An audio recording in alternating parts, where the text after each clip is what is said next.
betul sekali. Nah, tadi ngomongin tentang apa?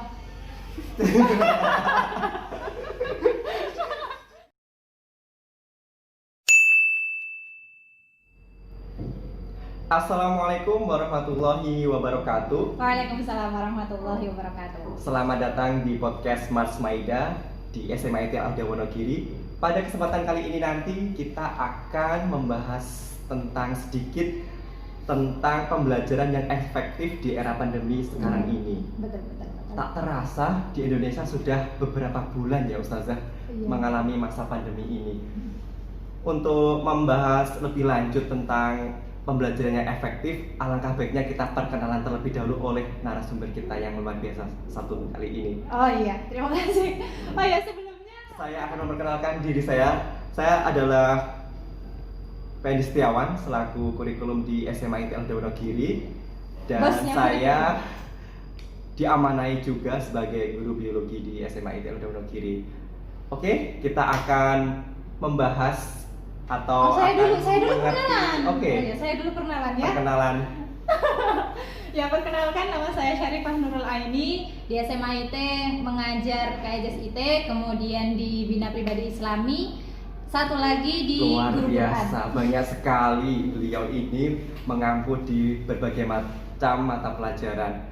Ini nggak capek Ustazah banyak jam seperti ini? Jangan ditanya ya, ini yang urus pembelajaran, jadwal dan lain sebagainya adalah kurikulum. Oke, nggak apa-apa ya, lillah intinya seperti itu. Siap. Oke, Ustazah, pada kesempatan kali ini nanti kita akan membahas atau mengulik-ngulik nih tentang bagaimana sih pembelajaran yang efektif di era pandemi saat ini. Ustazah, Ya. ayo kita sharing nih. Kemarin selama beberapa bulan kemarin kan kita sudah mengalami yang namanya PJJ, pembelajaran jarak jauh. Iya, betul. Kira-kira kemarin Ustazah menemukan kendala apa saja? Kalau misalnya yang paling mayoritas itu kendala sinyal, Ustaz, Sinyal. terus pulsa, kemudian ya itu ada yang nggak punya smartphone tapi ya mereka mau nggak mau kan harus tetap belajar kan. Belajar, betul. Akhirnya ada yang meminjam HP orang tua dan lain sebagainya. Kan Ustazah itu kan juga mengampu di mata pelajaran tahfidz ya, Iya. hafalan anak. Terus gimana Ustazah untuk setorannya? Terus gimana capaian-capaian dan lain sebagainya ini ceritanya? Malah seru, Ustaz. Seru, bagaimana serunya Ustazah? Serunya itu yang kita itu jadi makin sering video callan, kemudian kalau misalnya sinyalnya terbatas akhirnya hanya kirim voice note dan lain sebagainya. Insya Allah kalau Quran itu nggak terkendala, alhamdulillahnya aman. Alhamdulillah. Berarti selama ini, selama pandemi kemarin itu anak-anak tetap hafalan, tilawah dan sebagainya. Oke, mantap sekali. Nah, untuk menuju ke khasan JSIT-nya itu bagaimana nih selama pandemi? Ini kan banyak kendala juga kan? Iya. Oke, bagaimana Ustazah? Kalau saya melihatnya, kita harus memiliki persiapan baik di kita sebagai guru pun juga mereka sebagai siswa. Yang saya baca di salah satu buku, judulnya itu Nabi Rasulullah sebagai Guru. Oke. Isinya apa itu Ustazah? Di situ yang pertama kita diminta untuk memposisikan diri kita sebagai murid. Oh, di rumah itu waktunya memang longgar, panjang, tapi fokus mereka hanya singkat gitu. Jadi kita memberikan materi-materi yang sesimpel mungkin dan itu membekas gitu, entah itu tugas dan lain sebagainya. Selain itu kita juga harus memahami yang namanya murid kan, mereka berhak mendapatkan pengajaran. Betul. Kalau mereka nggak paham, salah siapa? Kita. Betul. Jadi kalau mereka nggak paham, mereka nggak bisa, berarti ya salah gurunya. Betul. Kita nggak bisa menyebut anak yang tidak mengerjakan soal, anak yang tidak bisa, yang salah mengerjakan soal, mereka adalah murid yang buruk, murid yang apalah gitu, enggak. Karena memang tugas mereka adalah belajar dan tugas kita adalah memahamkan. Otomatis kita harus punya mindset mereka adalah orang yang nggak tahu apa-apa, yang harus kita fahamkan bagaimanapun caranya. Itu yang pertama itu. Kemudian yang nomor 2 adalah kita tidak menahan diri. Menahan diri dari apa ini Ustazah? Menahan diri itu, saya punya pengalaman mengajar TK, mengajar anak SD. kita nggak bisa mengajar mereka itu hanya dengan nada yang biasa, gestur yang biasa. Kalau misalnya kita biasa-biasa aja, habis kita. Mereka bakal hancur lah kondisian kelas. Sama, ketika kita mengajar anak SMA, kan kita SMA, betul. Kita tidak boleh menahan diri jaim di hadapan mereka. Kalau misalnya saya mengajar tentang Quran, mengajar tentang BPI, gunakan semua gestur-gestur kita, entah itu tangan, entah itu mimik wajah, ekspresi. Kita nggak malu untuk membodoh-bodoh, bukan bodoh membuat kita lucu gitu, membuat diri kita lucu, bahan lelucon buat mereka. Ada pengalaman juga, Ustazah. Teman saya itu kan mengajar tentang sejarah. Dia masuk ke kelas itu pakai pakaian pahlawan. Masya Allah. Itu berarti menggambarkan, oh ini nanti mau menjelaskan pahlawan. Pengalaman saya, Ustazah, sebagai guru biologi kemarin, alhamdulillah, walaupun mengalami masa pandemi, kita tetap ikut praktek. Contohnya kemarin kelas 3 nih, Ustazah. Ada bab pertama tentang pertumbuhan dan perkembangan pada makhluk hidup. Nah, anak-anak ternyata juga praktek di rumah. Silahkan menggunakan bahan bekas, cari bahan di sekelilingnya. Oke, silakan difoto selama beberapa minggu pengamatan. Berhasil juga. Ternyata anak-anak di rumah juga mengerjakan. Hampir sama ketika di sekolahan seperti ini. Jadi pandemi bukan penghalang ya. Penghalang untuk berprestasi. Betul. Oke. Yang ketiga, kita harus menjadi diri sendiri. Maksudnya menjadi diri sendiri bagaimana? Jadi ini kita bukan jadi diri sendiri gitu. Enggak, menjadi diri sendiri itu ketika kita di hadapan anak-anak, ketika offline, luwes, begitu mudahnya kita mengajar. Tapi begitu di hadapan kamera, kita merasa, oh nanti di-share kemana-mana, nanti orang-orang pada melihat dan lain sebagainya. Tanggapannya orang bagaimana, jadi kita pesimis gitu ya? Gitu, agak insecure ya, bahasa insecure gitu. Bahasa sekarang ya? Iya, gitu.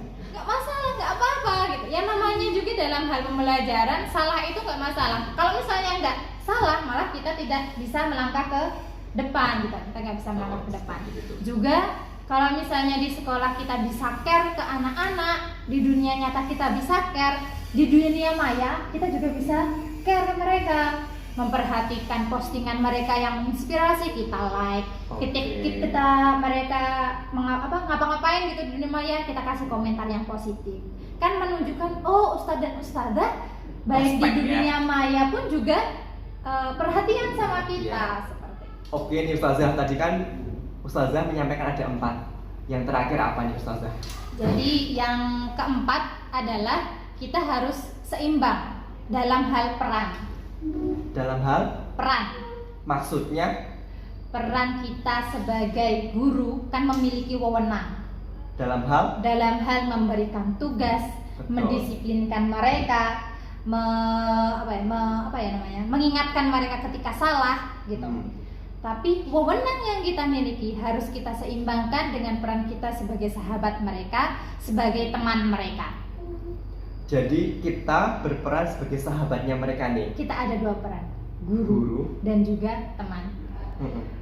Kita sering chat mereka walaupun nggak terkait dengan pelajaran, saling share foto, di-upload di status masing-masing gitu kan, menunjukkan kita sahabat mereka. Kalau misalnya wewenang kita terlalu besar, maka akan memutuskan tali emosional antar kita.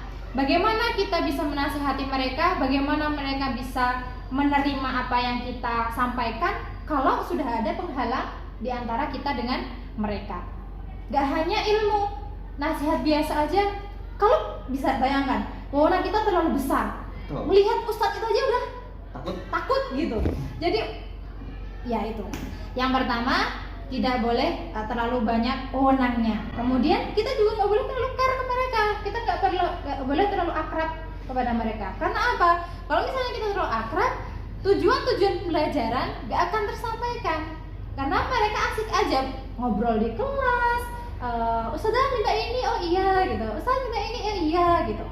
Ambiar semuanya. Pengkondisian hancur. Makanya kita harus menyeimbangkan antara wewenang kita juga peran kita sebagai sahabat mereka. Oke. Itu. Ada cara lain lagi nggak supaya kita pembelajaran efektif itu tadi kan sudah dari sudut pandang seorang guru nih. Ya. Apakah ada yang lain bisa disampaikan? Ya, tentunya dari pihak muridnya. Oh, murid, ya, Dari betul. pihak muridnya. Sebenarnya untuk para murid agar pembelajaran itu efektif, saya ingin tanya, sebenarnya ketika belajar tujuannya itu untuk apa? Tujuannya pasti untuk supaya dapat ilmu. Supaya dapat ilmu. Oke, ada lagi? Kira-kira apa tujuan mereka belajar itu? Kebanyakan ya biar lulus. Kemudian masuk PTN, kemudian membahagiakan orang tua dan sebagainya. Itu tidak salah. Benar kan itu? Itu benar, itu Betul. tidak salah. Tapi ya ada tapinya. Pasti. Tapi yang lebih inti adalah ketika kita belajar, kita berproses menjadi seorang budak. iya, kok bisa nih Us? Budaknya Allah. Oh, saya kira tadi. Budak yang kita pahami adalah status yang rendah. Iya, Iya. Tapi budak Allah itu merupakan julukan kehormatan. kehormatan ya Us. Iya, kita adalah abdnya Allah. Itu adalah sebuah kehormatan buat kita. Dengan semakin banyaknya ilmu, maka semakin kita itu merasa gak ada apa-apanya. Semakin kita itu biasa-biasa aja. Semakin kita itu rendah hati dengan orang lain. Jadi bukan untuk semakin meninggi. Sombong ya? Iya, nggak boleh ya, nggak boleh. Semakin banyaknya ilmu, kita harus semakin menyerahkan diri kita atas aturan-aturan yang Allah inginkan. Apa yang Allah inginkan untuk kita lakukan, ya kita lakukan. Apa yang Allah inginkan untuk kita ucapkan, ya kita ucapkan. Apa yang Allah inginkan untuk kita kenakan, ya kita kenakan. Kalau misalnya tujuannya adalah itu, maka nggak peduli mau pandemi, mau nggak pandemi, tetap aja tujuannya sama. Kan Allah itu Rabbul Alamin, Tuhan seluruh alam. Betul. Alamnya kemarin, masa lalu, masa sekarang, dan masa depan sama semuanya. Rabbnya itu Rabb Allah. Betul. Sedangkan Allah itu yang punya ilmu, gitu. Ada juga di surat Al-Mulk ayat 2. Alladzi khalaqal mauta wal hayata liyabluwakum ayyukum ahsanu amala. Saya mau kasih pertanyaan ke jenengan guru biologi. Kita itu awalnya dari kan Allah menciptakan yang mati dan yang hidup. Betul. Awal dari kita hidup dulu apa mati dulu? Nah, kita ini diciptakan dari keturunan Nabi Adam. Nah, Nabi Adam itu kalau nggak salah itu diciptakan dari saripati tanah kan? Betul.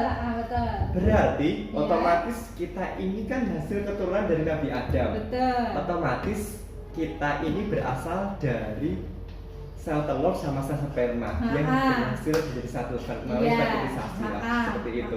Betul. Jadi kita anak keturunan Nabi Adam. Iya, mati dulu apa hidup dulu? Berarti kita Asal dari kita itu mati dulu apa hidup dulu? mati. Betul, iya betul, mati dulu. Sebelum Nabi Adam itu hidup adalah seonggok tanah. Pun dengan kita, sebelum kita ditiupkan ya, sebelum Allah meniupkan ruh, kita apa? Segumpal daging. Jadi benar, Allah itu memberikan kita hidup itu sebagai sebuah hadiah. Yang awalnya mati, kemudian yang hidup. Alladzi khalaqal mauta wal hayata liyabluwakum ayyukum ahsanu amala, untuk menguji kita. Siapa di antara kita yang baik, yang lebih baik amalnya, bukan yang terbaik amalnya. Kalau misalnya yang terbaik amalnya, kalau misalnya hanya yang terpintar, tersalih, betul, terlancar bacaan Qur'annya, hanya satu. Rasulullah itu punya dua sosok yang beliau pikir posisinya sama, derajatnya sama, terus kompetensinya juga sama, potensinya juga sama. Beliau adalah Umar bin Khattab dan Amr bin Hashim. Bisa menjelaskan ceritanya seperti Amr apa bin ini? Hashim, familiar nggak? Sering Amr bin mendengar. Hashim. Kalau misalnya saya ngomongnya Abu Jahal, Sering mendengar. nah ya itu. Amr bin Hashim itu nama aslinya Abu Jahal, Ustaz. Wah. Jadi suatu ketika Rasulullah itu berdoa, ya Allah, semoga di antara dua Umar itu ada yang masuk ke dalam Islam. Kemudian Allah menakdirkan Umar bin Khattab masuk ke dalam Islam. Ya. Dua sosok itu punya potensi yang sama, tapi yang satunya memilih untuk menjadi lebih baik dengan berislam, yang satunya memilih untuk melawan Islam. Dan kita tahu akhir dari keduanya, yang satu menjadi sahabatnya Rasulullah yang dijamin masuk surga, kemudian yang satunya gugur, tewas di perang Badar. Nah itu dia, untuk para murid-murid kami, siswa-siswa kami, yang kita harapkan adalah agar kita menjadi ahsanul amalah. Kita tidak meminta kalian untuk menjadi yang terpintar, enggak, tapi usahakan usaha kita hari ini lebih baik dibandingkan hari yang kemarin. Pun dengan usaha apapun, ya baik kami sebagai guru juga begitu kan, kita mendengar saran-saran dari para murid agar pelajaran lebih efektif lagi. Tidak hanya murid, kita juga mendengarkan saran dari orang tua. Kemudian yang paling penting mungkin buat kita sebagai murid, kita sebagai guru dan juga mereka sebagai murid, tidak usah dikhawatirkan seberapa banyak materi yang bisa disampaikan atau seberapa banyak materi yang bisa difahami. Nanti nilai berapa, kemudian nanti bab itu selesai atau enggak. Jangan khawatirkan itu. Khawatirkan saja apakah sekarang ini sudah memberikan yang terbaik atau belum. Sudah mengusahakan yang terbaik atau belum. Oke. Ada sedikit informasi nih dari saya nih selama kemarin PJJ, mungkin untuk tips-tips kita semuanya. Nah, ketika anak PJJ di rumah itu sebisa mungkin kita bisa menggunakan platform yang kita miliki. Kalau di SMA kita menggunakan apa, Us? MS Teams. Ya, jadi kita fokus ke situ, kita menggunakan Microsoft Teams. Jika ada kendala sinyal, jika HP-nya jadul lah atau apalah, kita tetap memberikan fasilitas yang terbaik untuk anak. Itu kita bisa lewat grup WA. Pastinya ya, walaupun di grup kita sudah banyak sekali ya, kita tetap utamakan anak seperti itu. Memudahkan mereka untuk mendapatkan ilmu seperti itu. Kalau di WA sudah, kemudian platform sudah, terus untuk teman-teman semua yang ingin praktikum, silahkan nanti bisa memanfaatkan bahan dan alat di sekeliling sekitar Anda. Tidak usah membuat anak susah, capek dan sebagainya. Mungkin hanya untuk penelitian-penelitian yang sederhana aja sifatnya. Beda kan kalau kita di lab langsung, wah ini alat ada reaksi, tabung reaksi lah, ada apalah. Kemarin kita hanya menggunakan plastik gelas bekas dan sebagainya. Silahkan pakai yang sederhana yang ada di sekeliling Anda seperti itu. Itu tips-tips dari saya. Terus ya, walaupun pembelajarannya di luar atau di rumah, nah kita tetap bisa memberikan proyek ke anak nih. Banyak sekali proyek-proyek yang harus dikerjakan anak. Nah, ini nih untuk penutup pada podcast kali ini. Kira-kira kesimpulannya apa nih tadi kita berbicara panjang lebar kali tinggi ini tadi? Kesimpulannya adalah ilmu itu ada di dada, bukan di tulisan. Bukan di tulisan. Kita jangan berfokus pada gimana ngakalin jawab soal yang di kuisis atau yang lainnya gitu. Itu nggak masalah, itu nggak penting. Yang penting adalah seberapa banyak ilmu itu memberikan keberkahan. Mampukah ilmu itu membuat kita berubah menjadi lebih baik? Ilmu itu ada di dada, bukan hanya di tulisan. Intinya ilmu itu ada di mana, Ustazah? Di dada, bukan di tulisan. Siap. Oke, itu tadi dari narasumber yang luar biasa sekali bersama Ustazah Sarifah. Cukup sekian podcast dari Smart Maida. Silahkan nantikan podcast selanjutnya. See you. Wassalamualaikum warahmatullahi wabarakatuh. Waalaikumsalam warahmatullahi wabarakatuh.